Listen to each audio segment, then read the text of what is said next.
kita persediaan salah satu dari kalian untuk milik kita ya. Siapa yang mau bersedia? Ya, di sini siapa?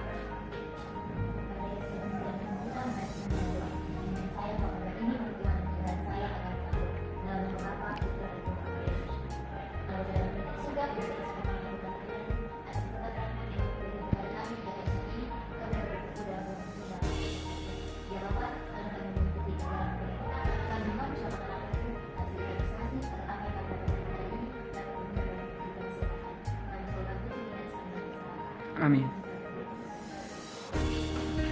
Apa kabar semuanya? Baik, Ibu. Nah, sekarang Ibu mau share kehadiran dari kalian. Nah, Genesis apa saja yang silakan. Ibu yang sakit, miskin, suka dengan susah ibu. Berarti ada 4 orang dari satu. Iya, dan di sini ya. Semoga 4 teman kalian akan sembuh. Baik, Ibu. Nah, sebelum kita mulai pelajaran kita, Ibu minta kalian berdiri dan lihat di sekeliling kalian.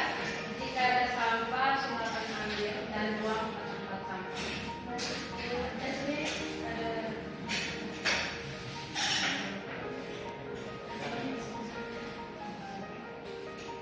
Baik, semuanya sudah rapi, sudah bersih. Nah, berarti sekarang siap ya untuk belajar? Siap. Jadi semangat kalian luar biasa. Nah, baik di sini Ibu mau bertanya, siapa yang pernah suruh pada orang tuanya untuk berbelanja di warung? Saya, Ibu. Oh, berarti semuanya pernah ya? Pernah, Ibu. Nah, jadi untuk Genisep, kalau setiap kali ibu menyuruh Genisep untuk membeli minyak di warung, itu uang yang dikeluarkan oleh Genisep berapa? 20.000. Berarti kalau 20.000 itu untuk 1 liter. Ya, 1 liter. Nah, jadi uang yang dikeluarkan oleh Genisep untuk membeli minyak itu kita sebut sebagai harga beli. Nah, selain dari kalian yang memiliki pengalaman berbelanja di warung, siapa yang biasa membantu orang tuanya untuk berjualan? Saya, Ibu. Oh iya, berarti Anita di rumah ada kios. Ada, Ibu. Nah, biasanya di kios kan orang biasa menjual peralatan tulis ada. Ada, Ibu.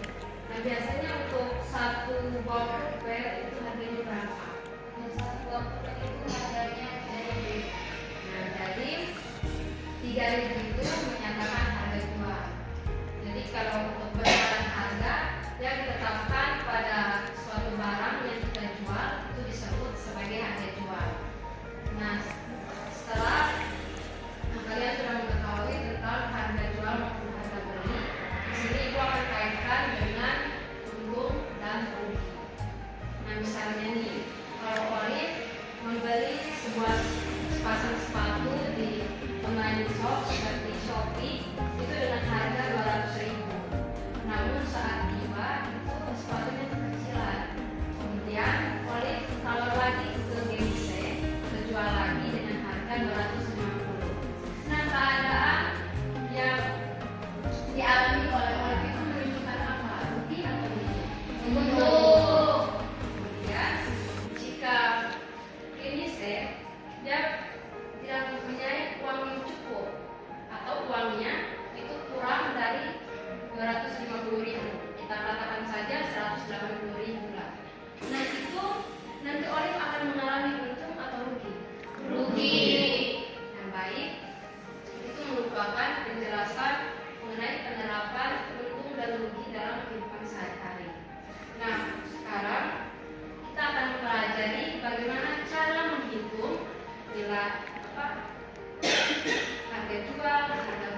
Sudah, Ibu.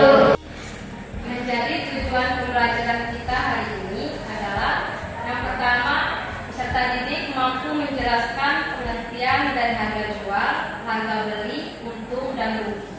Yang kedua, peserta didik mampu menentukan besaran harga jual, harga beli, untung dan rugi. Yang terakhir, peserta didik mampu menyelesaikan masalah konkret yang berkaitan dengan harga jual, harga beli, untung dan rugi.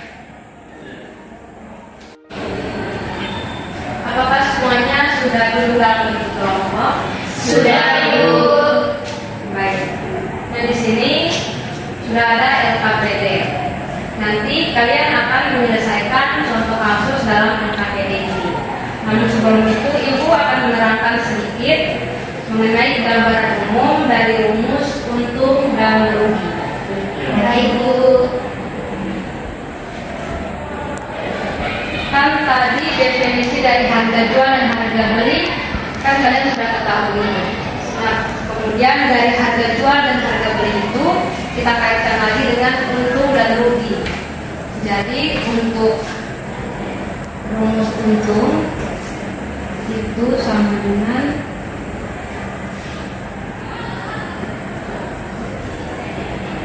harga jual dikurangi dengan harga beli.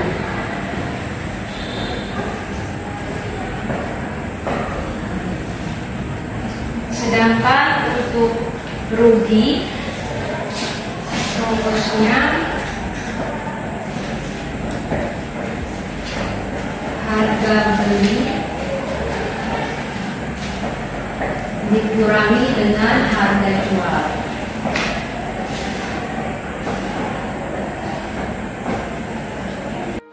Nah, jadi kondisi di mana saat penjual mengalami untung itu saat harga jual lebih besar dari harga beli. Sedangkan untuk rugi saat harga beli lebih besar daripada harga jual. Nah, jadi ini rumus penting untuk kalian menyelesaikan kasus dalam LKPD ini. Jadi sekarang Ibu bagi LKPD. Kelompok satu yang mana? Kan, Ibu.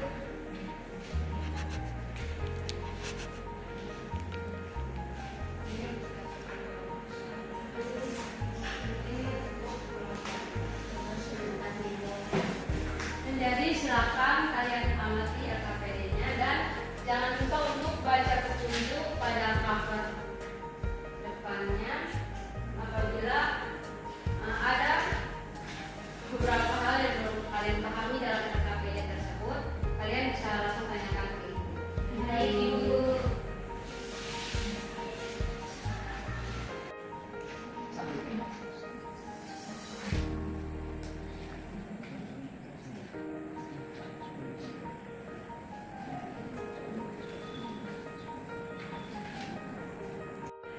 Nah, anak-anak coba perhatikan dulu ke Ibu.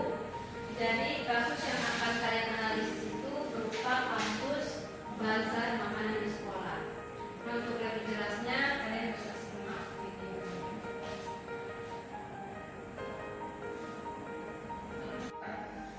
Nah, jadi ini merupakan video kegiatan bazar di sekolah.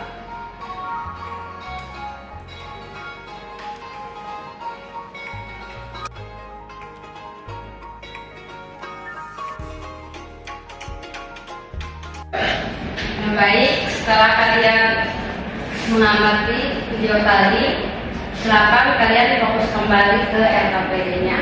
Baik, Ibu. Ya.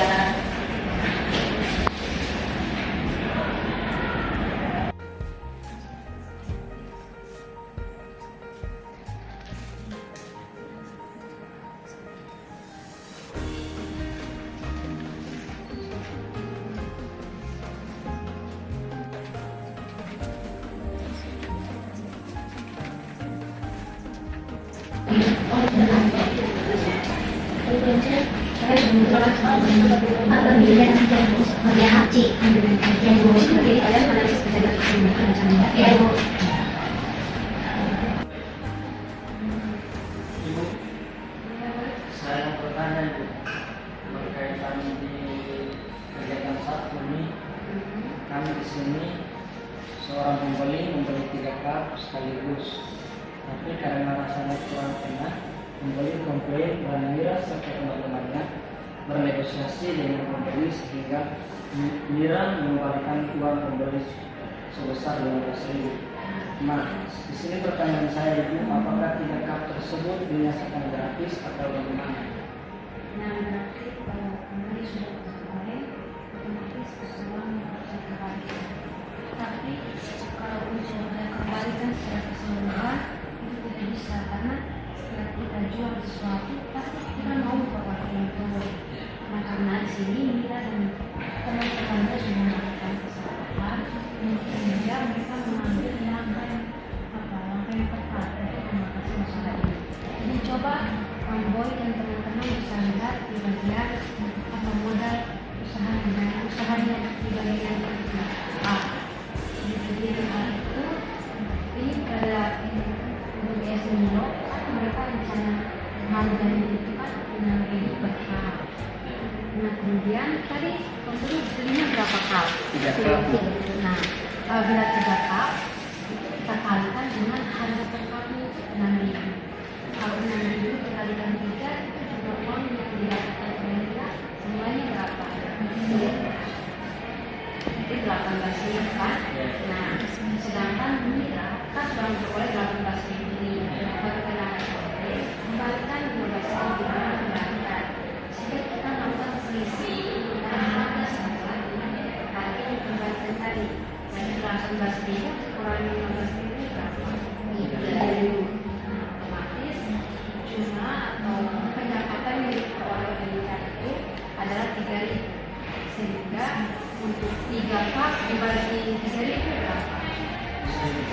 Berarti mereka jual dengan 1 cup 1.000. Berarti mereka tidak gratis ya, tidak membelinya secara gratis. Tadi ada berapa yang mereka terima tadi? Ada apa? Ada yang jualnya berapa? 3.000. Nah, jadi sudah paham kan? Sudah. Sahabat ya.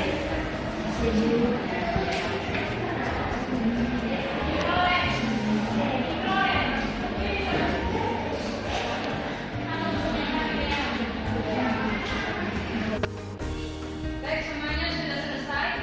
Sudah, Ibu. Nah, sekarang kalian akan presentasikan hasil analisis kalian. Jadi, untuk yang baik presentasi, yang pertama kelompok 1. Baik, perwakilan dari kelompok 1 silakan.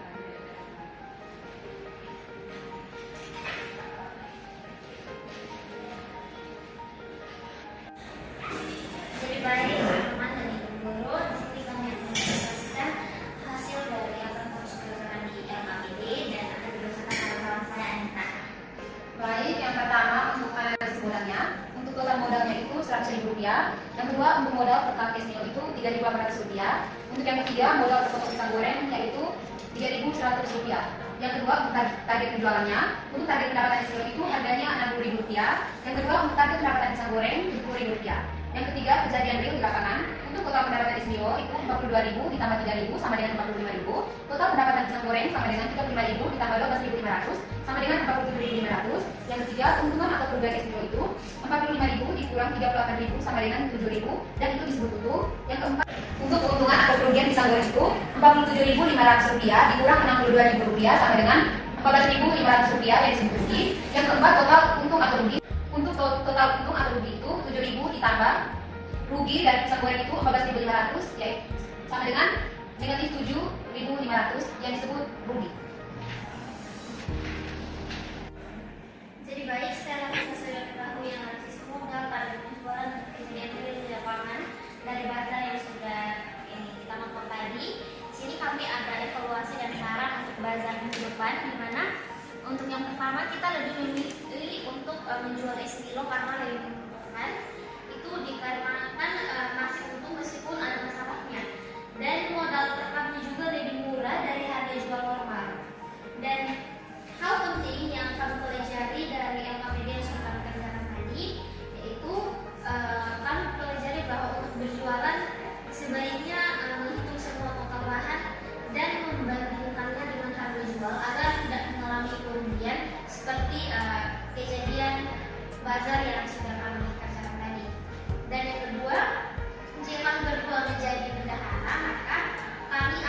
membuat list semua harga barang dan alat yang dibutuhkan dan akan menerbitkan harga jual yang tepat agar kita dapat untung.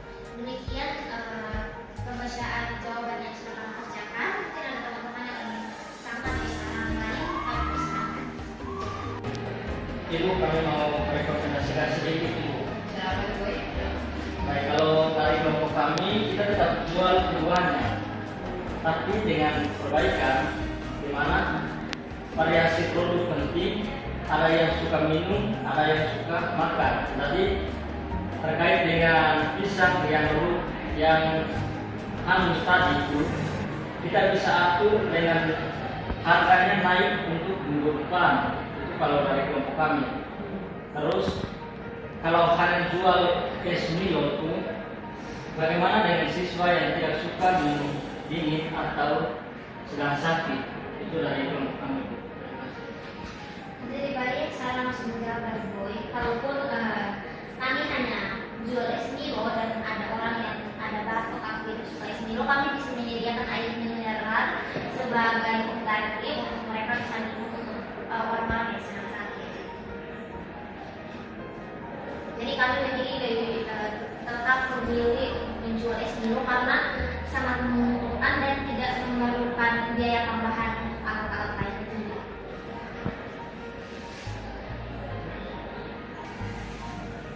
Bagus, kelompok satu. Untuk kelompok dua mungkin ada sambutan balik, silakan. Kalau dari kami tidak ada sebelumnya dari kelompok A ini menanggapi terkait rekomendasi yang kami sampaikan tadi.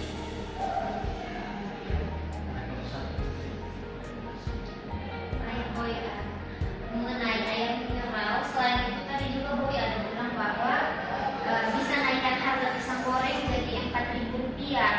Tapi kan harganya sekarang sudah tinggi. Apakah tidak takut untuk tidak laku? Karena kebanyakan di kampung juga banyak yang jual pisang goreng. Baik, terima kasih untuk kelompok satu. Tadi kebetulan kami juga dengan teman-teman kelompok di kelompok B ini sudah pernah melakukan rekomendasi di survei di kantin sekolah. Dari di kantin sekolah itu harga pisang goreng itu dijual dengan harga 4.500. Kita bisa kan naik harga itu dengan harga 4.000, masih bersaing. Yang penting kualitasnya bagus. Kalau ada komunikasi.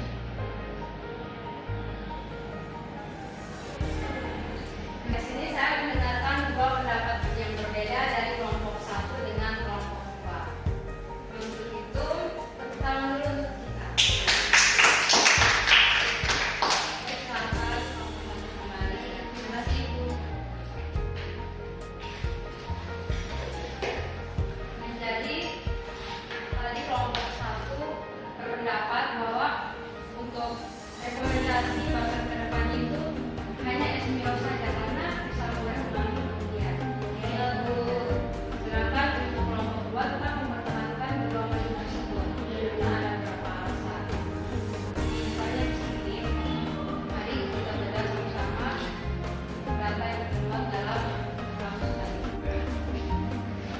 Menjadi tadi sesuai hasil pengerjaan kalian untuk bagian yang A itu total modal untuk es Milo per cupnya tadi berapa? 100.000 Ibu. Per cup ya. Kalau berkat jadi Berarti modal usahanya. Menjadi untuk modal usahanya es Milo itu 3.800 per cup, sedangkan pisang gorengnya itu 3.100 per potong. Dan di sini yang mengalami kerugian itu adalah pisang goreng, di mana 5 potongnya itu hangus sehingga total kerugiannya itu kita lihat dari 5 dikali dengan 3.100 sama dengan berapa anak-anak? 15.500. Jadi ini kerugiannya. Ini hanyalah proses untuk minggu ini.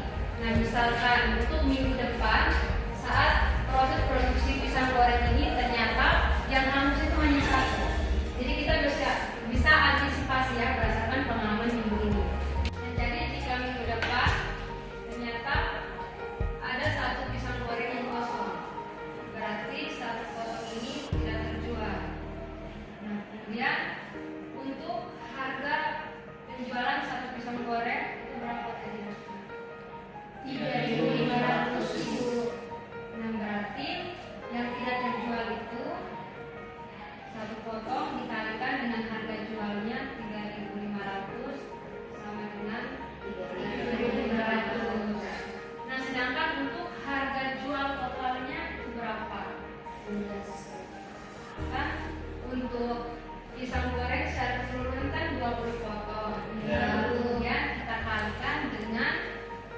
harga jual per potongnya. Jadi 20.000 kita kalikan dengan 3.500, itu hasilnya sama dengan 70.000 rupiah. Nah, oleh karena itu, untuk mengetahui apakah dampak dari satu potong ini itu mengalami kerugian atau untung, itu kita bisa lihat dari 70.000 kita kurangi dengan 3.500, itu hasilnya jadi 60.500. Nah, kita kembali ke modalnya. Kan modal keseluruhan pisang goreng kan 62.000.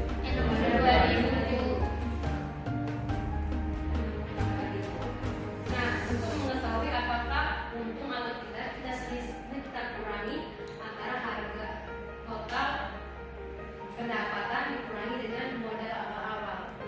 Jadi di sini 66.500 dikurangi dengan 62.000, itu hasilnya adalah 4.500 ini. jadi hasilnya 4.500. Otomatis ini otomatis untuk produksi minggu depan itu dia mengalami keuntungan 4.500. Nah, kemudian nah, anak-anak, berdasarkan hasil analisis kita tadi bahwa yang menjadi permasalahan itu adalah proses dalam pengelolaannya atau pengolahan dari pisang goreng ini. Jadi perlu kalian ketahui juga bahwa dalam dunia bisnis itu tidak selamanya hari ini kita mengalami kerugian, baru tentu minggu depan atau kedepannya lagi mengalami kerugian, bisa jadi untung. Karena kita tidak tahu bahwa setiap kegiatan atau proses yang kita lalui itu bisa saja terjadi kecelakaan kerja. Misalnya karena kehati-hatian kita dalam memproduksi suatu barang, contohnya dalam pisang goreng ini. Dan jadi untuk itu di sini ibu mau minta pendapat dari kalian. Apakah untuk kelompok satu tetap mempertahankan pendapatnya bahwa minggu depan tetap jual es Milo saja, atau pendapatnya bisa berubah? Jadi silakan kelompok satu. Menurutku kalau seandainya hanya di depan hanya satu potong saja yang hapus, karena akan membuat es Milo beserta juga dengan pisang goreng karena memiliki keuntungan. Ya, yang baik itu merupakan pendapat dari kelompok satu. Terima kasih untuk kelompok satu. Nah, jadi berdasarkan kedua argumen tadi, di sini ibu mau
Nah, anak-anak, jadi materi kita untuk hari ini sudah selesai.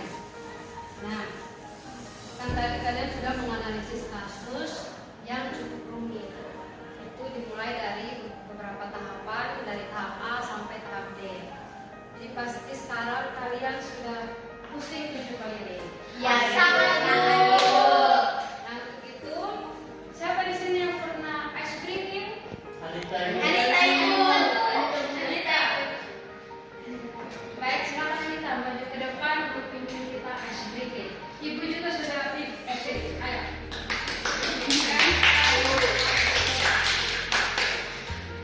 Bagaimana Anita, kita pakai tepuk tangan, goyang atau peregangan atau bagaimana?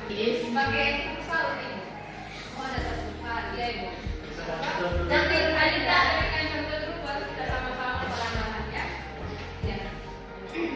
Salut.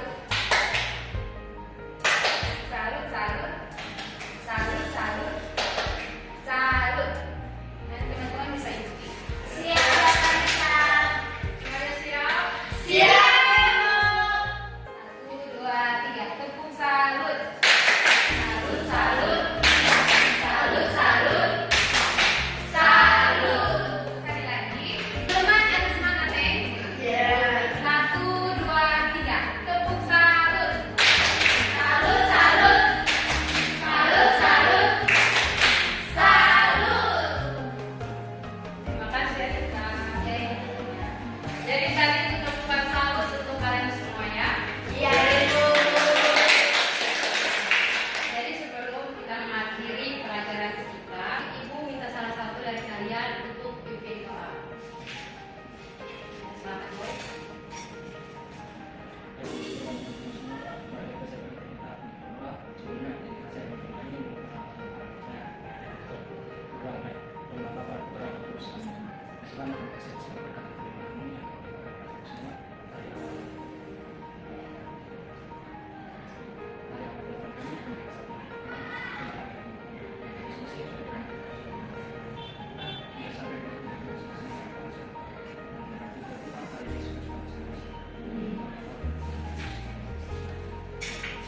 Jadi sekian dulu pelajaran kita hari ini.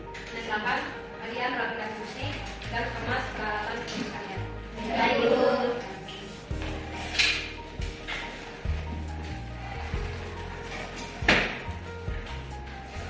Baik, sampai jumpa di pertemuan selanjutnya.